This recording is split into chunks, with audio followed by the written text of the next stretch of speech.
Dober dan, to je N1 studio. Z današnjim dnem je delo zaključil Strateški svet za preprečevanje sovražnega govora, ki ga je ustanovil predsednik vlade Robert Golob. Po 4 mesecih dela so predstavili 57 priporočil na 20 straneh. Kakšna so? Ali imajo Golobova zagotovila, da bodo uresničena? Kdo bo vladi pri tem gledal pod prste? Je ta koalicija na tem področju dejansko že kaj izboljšala ali je morda kje tudi spodletelo? Nika Kovač, predsednica Strateškega sveta, dober dan, dobrodošli na N1. Živja. Sem prihajate v bistvu neposredno z novinarske konference s predsednikom vlade. Rekel je, da je pot do uveljavitve priporočil zdaj odprta, sploh zato, ker so pri tem procesu sodelovala tudi ministrstva. Kako je v bistvu potekal morda za uvod ta delovni proces te 4 mesece? Ja, Strateški svet za preprečevanje sovražnega govora je v bistvu sestavljen tako iz nekih strokovnjakov z področja sovražnega govora, predstavnikov civilne družbe in članov različnih ministrstev in državnih organov. Samo delovanje je bilo zato pogosto precej pestro. Nismo se vedno strinjali v vseh stvareh, ampak smo se v bistvu usmerili k temu, da najdemo čim širši konsens in da res predlagamo neke stvari, ki so uresničljive. Mi smo se takoj na začetku odločili, da ne želimo biti neka v bistvu moralna komisija, ki bo govorila o posameznih primerih. Odločili smo se tudi, da nismo neko vzporedno ministrstvo, ki nastopa z pozicije vednosti, ampak da se zavežemo nekemu poglobljenemu delu. Opravili smo pogovore z več kot 40 organizacijami in posamezniki in na podlagi tega izoblikovali ta priporočila. Predsednik vlade je bil danes z njimi prvič seznanjen in z marsikaterim izmed priporočil se je strinjal. Mi pa bomo zdaj v prihodnjem letu videli, do kakšne mere bojo uresničene. Smo se pa tudi danes zavezali k temu, da bomo v bistvu na vsako neko obdobje naredili tudi monitoring teh zavez. K temu še pridava v nadaljevanju, morda najprej o teh priporočilih, kot rečeno 57 jih je, v katere sklope ste jih razdelili, morda katera se vam zdijo najbolj ključna? Ja, mi smo se v bistvu takoj na začetku delovanja odločili, da želimo biti zelo efektivni, da ne želimo, da je to še en strateški svet, ki razglablja in ne da od sebe nič. In smo zaradi tega delo razdelili na posamezna področja. Torej, prvo področje je bilo vzgoja in izobraževanje in mladi, ki je potem sploh v luči tega beograjskega napada bilo eno izmed ključnih področij, kjer mi tudi vidimo veliko možnosti za spremembe. Drugo področje je bilo področje preventive, kjer smo bili mogoče malo bolj kreativni o tem, kaj vse lahko storimo, da sovražni govor preprečujemo oziroma kaj lahko storimo, da krepimo neko solidarnost in strpnost v družbi. Potem veliko področje je bilo tudi področje medijev. Tukaj smo imeli res izjemno strokovno zasedbo Marka Milosavljevića, Brankice Petković, Tatjane Pirc, ki se v bistvu s tem ukvarja celo življenje, in področje spleta, potem pa še kazensko-pravni odziv na sam sovražni govor. Se mi zdi pa mogoče pomembno izpostaviti tudi to, da ko smo delali ta priporočila, smo nekako izhajali iz izhodišča, da je treba zagotavljati neko strpnost in neko splošno družbeno kohezivnost, krepiti socialno državo, zaradi tega, ker to so te neki trenutki, ki v bistvu tudi zmanjšujejo neko jezo, agresijo in nasilje v sami družbi in v to smer tudi grejo sami ukrepi. Je bilo pa na njih opravljeno ogromno dela in jaz sem zelo presenečena nad zavzetostjo celotne ekipe. Vsi člani civilne družbe pa smo se odpovedali honorarju za opravljeno delo, ker smo res želeli narediti nekaj dobrega za samo državo in za nas vse.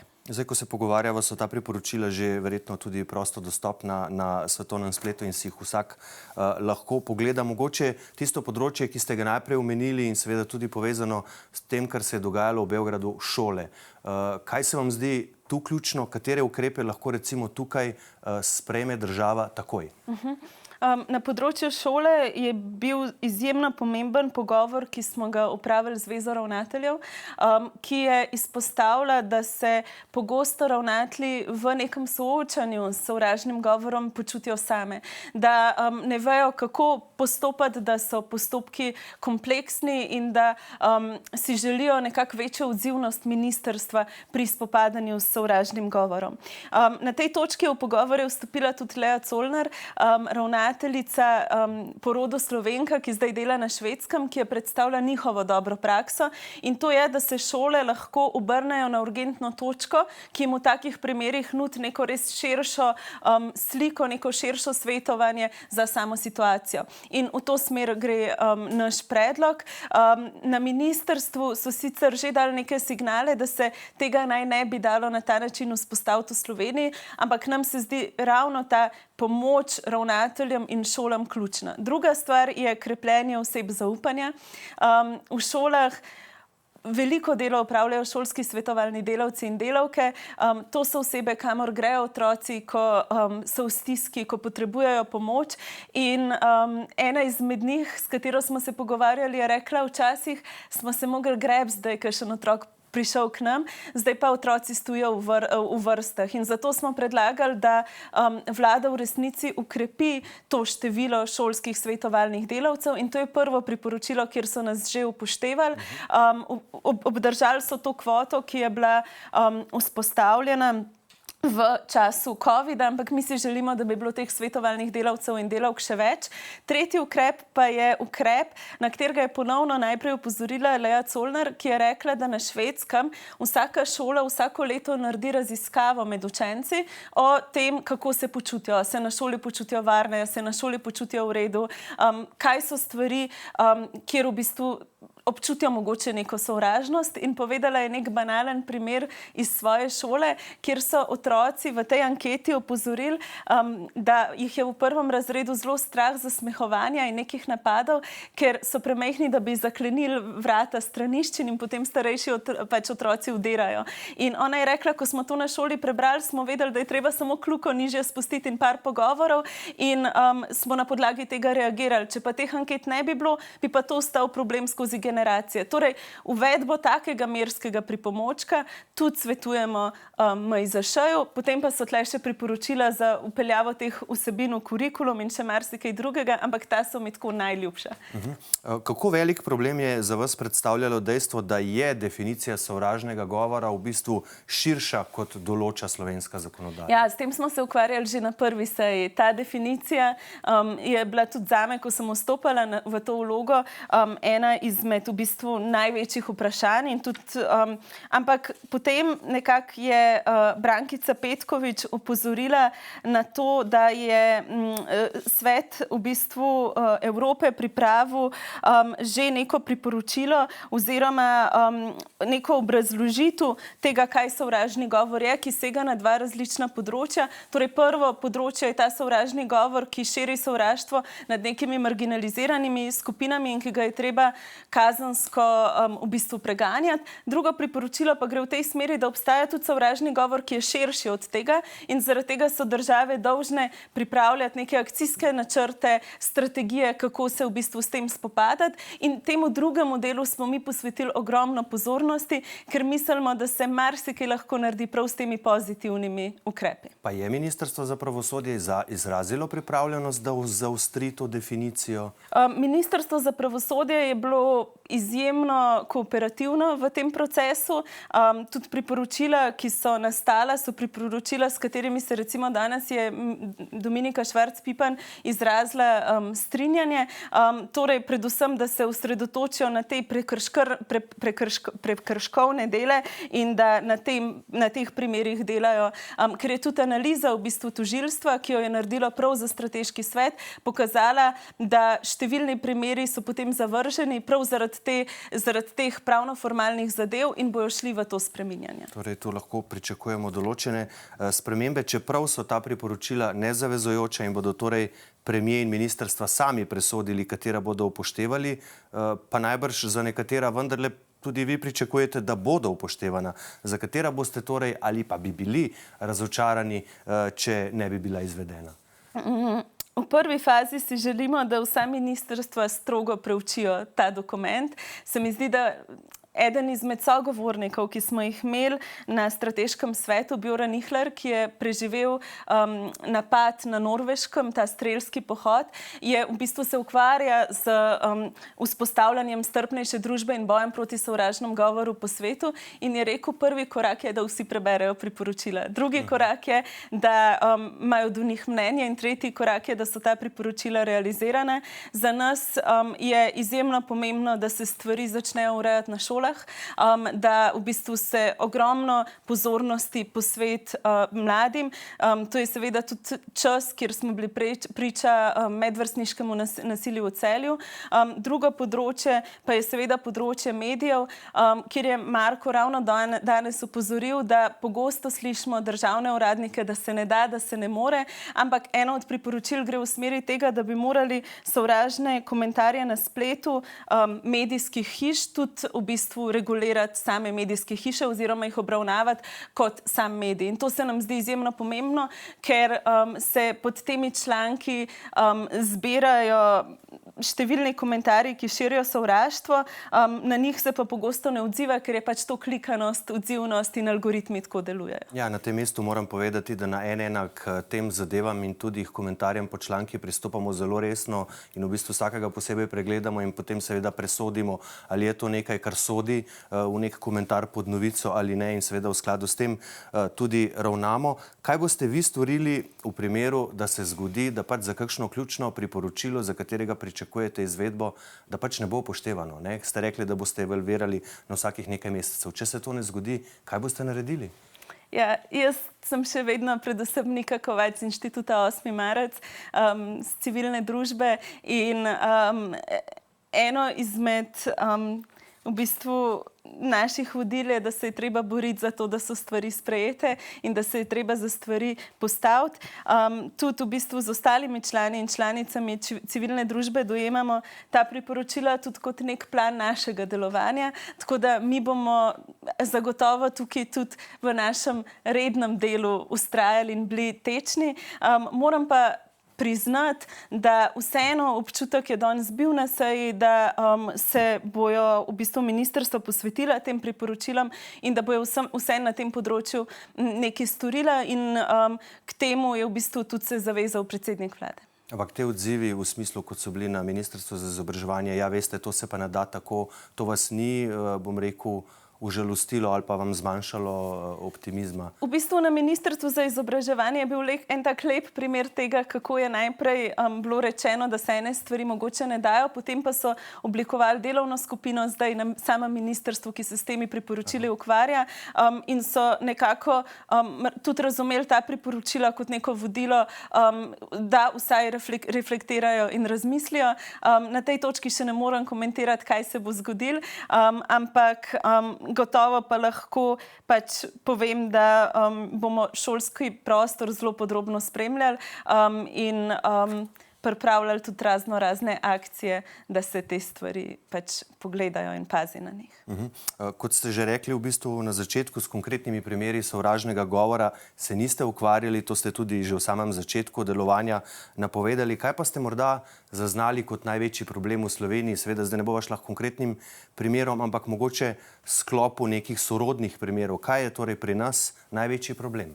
Jaz mislim, da eno veliko izhodišče, zakaj je predsednik vlade sploh ustanovil ta strateški svet, je bilo to, da je sovražni govor postajal vedno bolj sprejemljiv in da so včasih osebe na pozicijah moči in osebe, ki še zdaj zasedajo neke funkcije v državi. Ravno pred nekaj dnevi smo lahko na javni RTV poslušali o v bistvu tem, da naj bi imel Hitler dobre namene, da so te stvari postale v družbi sprejemljive. In to se mi zdi nekako prva taka alarmantna točka. Druga točka, ki se mi zdi izjemno pomembna, ko govorimo o slovenskem prostoru, je to, da so se stvari do neke stopnje normalizirale in da so tarča sovražnega govora izjemno pogosto pač ranljive skupine, neke marginalizirane skupine. Tretja stvar, ki se mi pa zdi, da je do zdaj manjkala in kar tudi probamo s tem dokumentom narediti, je, da se tega področja lotevamo celostno kot nekega projekta zagotavljanja socialne države in skupnosti, ki pri tem v bistvu, ki vzpostavlja potem neko drugo kulturo dialoga. Zdaj, v teh priporočilih ste zapisali tudi, da opažate velik napredek pri vladni komunikaciji. Morda je še kaj takega, kar pogrešate? Ja, pri vladni komunikaciji opažamo velik napredek. Tudi UKOM je bil v tem strateškem svetu zelo dejaven in zelo kooperativen. Ampak moram pa citirati kolega Petrovca, ki je bil tudi član tega strateškega sveta, ki je vedno znova na vsaki seji opozarjal, da če vlada vpeljuje zakone, neke strukturne spremembe, ki so na nek svoj način sovražne, da potem tudi bitka proti sovražnemu govoru in bitka za nek boljši dialog v bistvu ne doprinese k marsičemu. In s kolegom Petrovcem sva se skupaj udeležila tudi protesta pred vlado, še v času delovanja strateškega sveta, vezanega na deportacije tujcev. Pa ste bili v zvezi s tem deležni kakršnihkoli pritiskov, glede na to, da ste protestirali pred vlado? Absolutno nobenih. Zdaj, ameriški CNN je prav danes objavil krajši dokumentarni film z vami oziroma z Inštitutom 8. marec v glavni vlogi. Naslovili so ga, to bom zdaj tako prevedel, napadali so jo močni vplivni moški, kot protiudarec je ustvarila spletno vojsko ljubezni. Kako je ta film nastal? Režiserka tega filma je Teopis Karlatos, ki je bila že v Sloveniji s svojimi preteklimi filmskimi projekti in midve sva se tudi spoznali. In pred kakšnim pol leta sem jaz dobila klic in ona je rekla: Nika, dobila sem nalogo, da posnamem film o sovražnem govoru na spletu, ki se vrši nad ženskami, in delali smo nekaj analize in ugotovili, da si ti ena od tarč, ki tega največ prejema, a bi bila pripravljena z nami deliti svojo zgodbo. In potem, ko sem jim povedala, da v inštitutu delamo kampanjo Samo ljubezen, torej kampanjo, ki nekako se zoperstavlja sovražnemu govoru na spletu, je v nekaj tednih priletela snemalcem v Slovenijo in začela pač snemati ta film. V tem filmu rečete, da vas položaji v vladi ne zanimajo. Ravno takrat pa ste v bistvu sprejeli funkcijo predsednice strateškega sveta in bili zaradi tega deležni tudi kar nekaj kritik. Ali niste s tem, ko ste sprejeli to funkcijo in celo vodenje sveta, na nek način postali del vladnih struktur? Ne, jaz mislim, da ne. Ravno tudi zaradi tega, kako pač je sam strateški svet zastavljen, da je to neko neodvisno telo. Moram pa priznati, da meni te funkcije niso zelo prijetne in če se jih mogoče kdo oklepa, je bil moj cilj, da čim prej zaključimo svoje delovanje in da delujemo strnjeno in da čim prej pripravimo ta priporočila. Priporočila so zdaj pripravljena in zdaj smo tudi položili v bistvu vladi nazaj odgovornost, da te stvari izpelje. Jaz se pa z veseljem vračam na ulico med ljudi in tam nadaljujem z delom, ki ga v inštitutu opravljamo. Se mi pa zdi v resnici ta praksa, ki jo vpeljuje tudi vlada, tega, da je civilna družba soudeležena pri nekaterih procesih nujna. Jaz mislim, da demokracija je prav to, da vsak od nas lahko deli svoje mnenje, da vsak od nas lahko sodeluje pri nekih odločevalskih procesih. In recimo mi v strateškem svetu smo si želeli opraviti še nek širši sklop javnih razprav o posameznih področjih, pa smo hitro v bistvu dobili nazaj, da nam akt o ustanovitvi tega ne dopušča, tako da ta naša želja po širjenju je bila tudi v tem organu prisotna. Ja, ampak premier je pa napovedal še preden je v bistvu zmagal na volitvah, da bodo nekako civilno družbo bolj vključevali v delovanje vlade. A tako potezo razumete kot nekaj nasprotnega tem napovedim? Ne, te poteze ne, si pa želim, da bi v rednih zakonodajnih postopkih vlada bolj vključevala civilno družbo. Na to opozarja tudi CNVOS. In se mi zdi, da kar civilna družba dosledno dela, je, da stvari pač nastavljamo ogledalo in tudi na to opozarjamo. Je pa gotovo ta strateški svet nek korak v bistvu k sodelovanju tako nas, ki smo bili del tega, kot tudi predsednika vlade, ki si nas je nakopal na grbo s tem. Ja. Zdaj o načinu boja proti sovražnemu govoru, kot ga izvajate vi svojo kampanjo, kot tudi v bistvu vidimo v tem CNN-ovem dokumentarcu. O tem smo pisali tudi mi v rubriki Poglobljeno lani. Tu priporočam branje članka Kako razrečiti internetno greznico. Avtor je Staš Zgonik. V bistvu je tovrsten projekt že leta 2016 zagnala švedska novinarka Mina Denner. Tudi z njo smo se seveda pogovarjali. V tem članku ste tu črpali svoj navdih? In pri Liz Weinstead Elizabeth. Ona prihaja iz Amerike in ima organizacijo Abortion Front, kjer v bistvu te obmetavanje z gifi ljubezni izvajajo v bistvu nad aktivisti, ki jih napada politika.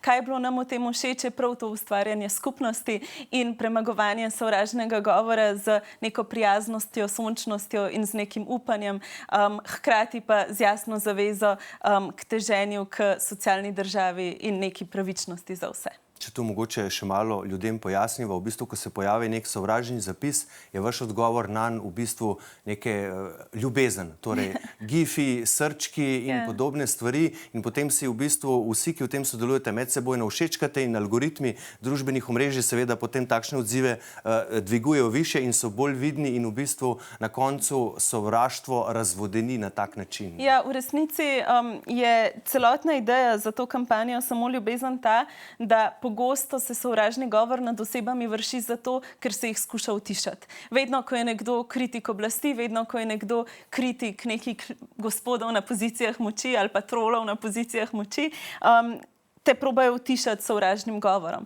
In takrat ti slišiš samo te glasove. Občutek imaš, da so to edini glasovi, zaradi tega, ker je večina pač tiho. In raziskave kažejo, da se sovražni govor zameji prav z opolnomočenjem prič. Na to opozarja tudi Katja Zabukovec-Kerin. Torej, da ljudje, ki to vidijo, se na to odzovejo z neko podporo in z nekim upanjem. Naš sistem je pa tak, da če ljudje opazijo, da nekdo na poziciji moči napada nekoga preko spleta, nam to pošljajo in potem mi pošljemo SMS vsem našim bojevnikom ljubezni, ki jih je zdaj okoli 100, ki potem pošljajo ta prijazna sporočila. In se že kažejo verjetno tudi neki učinki. Se. Zdaj, sami ste rekli, tudi zato so vas CNN klicali, na vas osebno se je zgrnilo ogromno nekih zapisov, komentarjev, lepljenk, kolažov, res marsikaj smo videli in to omenite tudi v tu komentarcu. Velikokrat vam očitajo, da nimate otrok. Kaj bi na tem mestu sporočili vsem ženskam, ki dan danes poslušajo enako? Jaz mislim, da so pač te komentarji nesprejemljivi. Nesprejemljivi so zaradi tega, ker se vtikujejo v zasebnost. Nesprejemljivi so zaradi tega, ker v bistvu vrednotijo vrednost ženske samo s tem, je sposobna imeti otroka ali ne. Pogosto in tudi po mojem zapisu, ko sem se temu uprla na Facebooku, so mi pisale ženske, ki se soočajo z neplodnostjo, ženske, ki so samske in ne najdejo recimo osebe, s katero bi se ustvarile družino, ali pa preprosto tiste, ki so se odločile, da otrok nimajo in se zahvaljevale, ker so rekle, da so se pogosto počutile krive, da so se pogosto počutile nevredne in da je o tem preprosto treba govoriti. In moje sporočilo je, da tovrstni komentarji ne določajo naše vrednosti, tovrstni komentarji ne določajo tega, kaj smo in proti temu se lahko pač upremo samo tako, da sami teh stvari ne počnemo in da fajtamo dalje. In leta 2023 v bistvu je treba razumeti vse, pa ne glede na to, zakaj so se za to odločili, ali pa če se sploh niso za to odločili, enostavno treba je razumeti in spoštovati. Ja. Vendarle smo leta 2023. Absolutno. Najlepša hvala, Nika Hvala. Kovač, da ste bili ponovno gostja NN Slovenija. Hvala. Hvala pa tudi vam za vašo pozornost. Seveda bomo tudi mi z zelo velikim zanimanjem in z vso pozornostjo spremljali, kako bo vlada izvajala ta priporočila strateškega sveta. O tem vas bomo seveda obveščali na nninfo.si. Iz studija pa le še lep pozdrav in nasvidenje.